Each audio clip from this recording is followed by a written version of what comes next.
Right, so it's the 2nd of October, ladies and gentlemen, which means we are officially into spooky season, which is my favourite time of the whole year, and we got our first horror-ish movie, Vampires vs. the Bronx. Right, so Vampires vs. the Bronx is a brand new movie on Netflix. It is rated 12, and it is 1 hour and 25 minutes long. And the story is kind of in the title, but to summarise it anyway, a bunch of vampires invade the Bronx, and they kind of like buy up all these shops.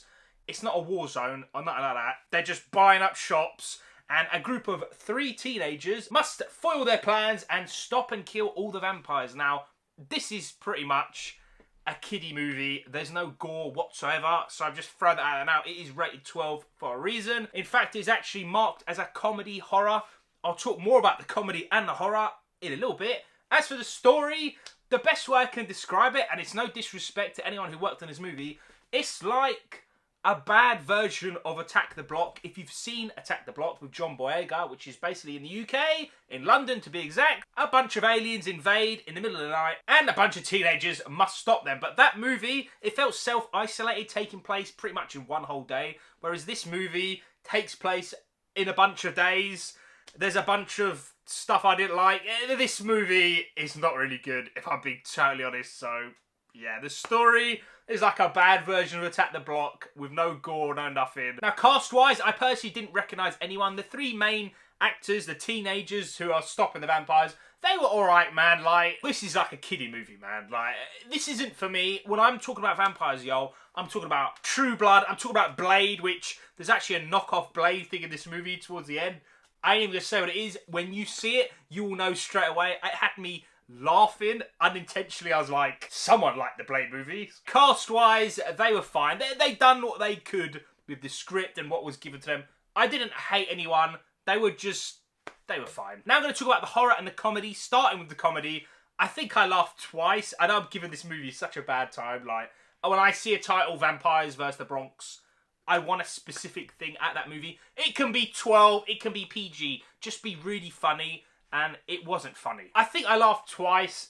The comedy, for me, I'm not a big comedy fan in general anyways. Films have to, like, really be funny. If you look at something like Shaun of the Dead, that kills me, mate. Like, that actually killed me. Even Attack the Block has got so many more, like, funny scenes in the movie.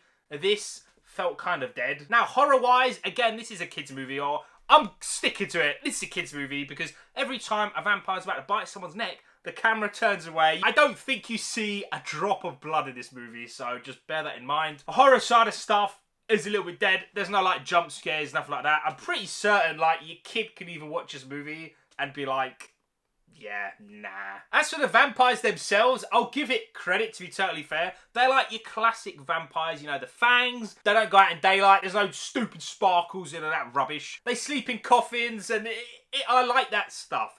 The traditional vampire is in this movie. I really actually appreciate that. It's been a long ass time since I've seen that. I think the closest thing to a traditional vampire that we've seen for a while now is Dracula, the TV show on Netflix or BBC. But yeah, the vampires, they weren't too bad. I mean, like, the comedy was kind of dead. The horror was non-existent, but I knew going into this movie, after seeing the trailer, that I knew I weren't going to get some, like, gore fest. So that was, like, fine for me. The vampires are alright. The cast are fine.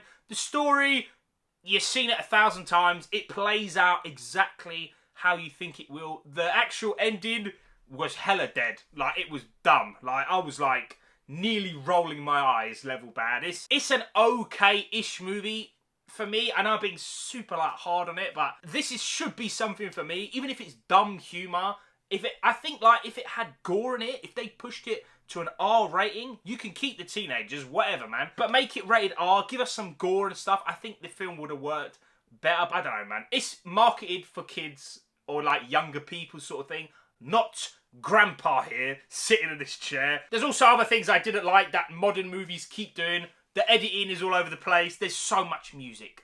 So much music in important, serious scenes. I can't stand that stuff in here. To summarise it, I thought this movie, if I'll be totally fair, was below average, and I'm going to give Vampires vs. the Bronx 4 nerds out of 10. I know it's really bad to say, but I kind of, like, wasn't that disappointed because I kind of had a really low expectation after seeing the trailer, and it pretty much hit that expectation. Yeah, it got a 4 out of 10. Ladies and gentlemen, what did you think of it? Did you like it way more than me? Do you think I'm just being Scrooge? What is your opinion? Please let me know in that comment section below. As always, thank you so much for watching, and I will see you all in the next one.